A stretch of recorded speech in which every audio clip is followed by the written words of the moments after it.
Last year జనవరి శివుడు permission ఇచ్చాడు, ఇప్పుడు తీ కన్నప్ప వెళ్ళి అని. కన్నప్ప టీజర్ వచ్చి 1 వీక్ పైన అవుతున్నా కూడా శివుడు మాత్రం నాకు చూడమని ఇప్పుడే పర్మిషన్ ఇచ్చాడు. టీజర్ చూశాక సినిమాకి కూడా శివుడు పర్మిషన్ ఇచ్చాక వెళ్ళాలి అని ఫిక్స్ అయ్యా.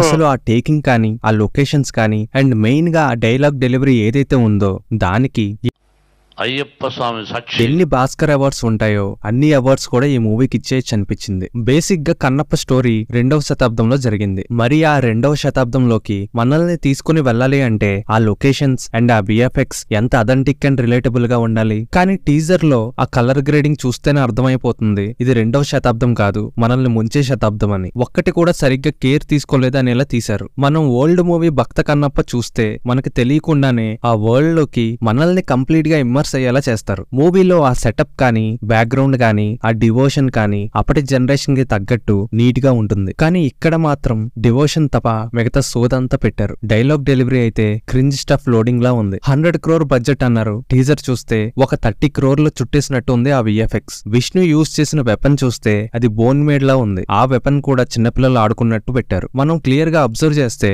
ఆ వెపన్ కి ఎడ్జెస్ లో షార్ప్నెస్ ఎక్కడ ఉండదు. అయినా సరే నరికితే బ్లడ్ వచ్చేయాలంతే. ఈ సీన్ ఫుల్ గా చూస్తే మనకి ఒక క్లారిటీ వస్తుంది, ఒకవైపు ఏం చేసి మరోవైపు ఎందుకు చూస్తున్నాడని. బట్ టీజర్ లో మాత్రం కేవలం ట్రాల్ చేయించడానికి పెట్టినట్టుంది. చాలా షార్ట్స్ లో వెనక బ్యాక్గ్రౌండ్ లో ఉన్న వాళ్ళని 2-3 సార్లు వాడేశారు. విఎఫ్ఎక్స్ లో ఇలాంటివి చాలా కామనే, కానీ మనకి మరీ ఈజీగా తెలిసేలా ఉన్నాయి అన్ని. లైటింగ్ కానీ, బ్యాక్గ్రౌండ్ స్కోర్ కానీ, ఆ విజువల్స్ కానీ కంప్లీట్ సీరియల్ వైబ్స్ వచ్చాయి నాకైతే. డైరెక్టర్ కూడా ముందు సీరియల్స్ తీసేవాడంట. మేబీ ఇది కూడా ఒక రీజన్ అయి ఉండొచ్చు. భక్త కన్నప్ప జరిగింది ఆంధ్రప్రదేశ్ లో, కానీ వీళ్ళు మాత్రం స్టోరీకి సింక్ లేని న్యూజిలాండ్ వెళ్లి షూట్ చేశారు. మెయిన్లీ మనకి ఆ లొకేషన్స్ చూస్తేనే డిస్కనెక్ట్ అయ్యేలా ఉంది. కంప్లీట్ గ్రాస్ ల్యాండ్స్ లో తీశారు. అందులో మళ్ళీ వార్ సీక్వెన్స్లు. అసలు కన్నప్ప నిజంగా యుద్ధాలు చేశాడా, 100 మందిని చంపాడా? నాకైతే 3 hours రన్ టైమ్ లో ఒక 30 minutes మెయిన్ స్టోరీకి పోగా మిగతా 2.5 hours రన్ టైమ్ కోసం మూవీలో వార్ అని, హీరోయిన్ అని ఆ ఫిల్టర్స్ తో ఇలా నింపేశారనిపించింది. కన్నప్ప స్టోరీ చూస్తున్నాం అనేలా కొంచెం కూడా బిలీవబిలిటీ లేదు. అయినా 2వ శతాబ్దంలో బికినీ ఏంటండి,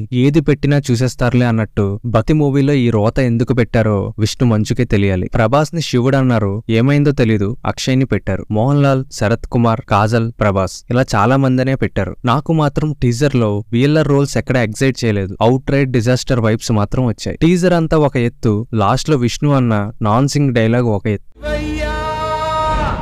విఎఫ్ఎక్స్ కానీ, ఆ ఆర్టిఫిషియల్ ఎలివేషన్స్ కానీ, అండ్ యాక్టింగ్ కానీ ట్రాలర్స్ కి అయితే కంప్లీట్ ఫీస్ట్ లా ఉంది ఈ మూవీ. టీజర్ కి ఇలా ఉంటే కంప్లీట్ మూవీ వచ్చాక సిచ్యువేషన్స్ ఏంటో ఊహిస్తేనే భయంకరంగా ఉంది. ఫైనల్ గా మూవీకి ఓపెనింగ్స్ వస్తే రావచ్చు because of Prabhas and other caste. ఇలానే కంటిన్యూ చేస్తే సినిమాని మాత్రం ఆ శివుడు కూడా సేవ్ చేయలేడు అనిపిస్తుంది. ఇప్పటికీ లేట్ అయ్యింది ఏం లేదు. కొంచెం ఆ colour grading March visuals and VFX కొంచెం రియలిస్టిక్ వేలో మారిస్తే ఓకే, లేకపోతే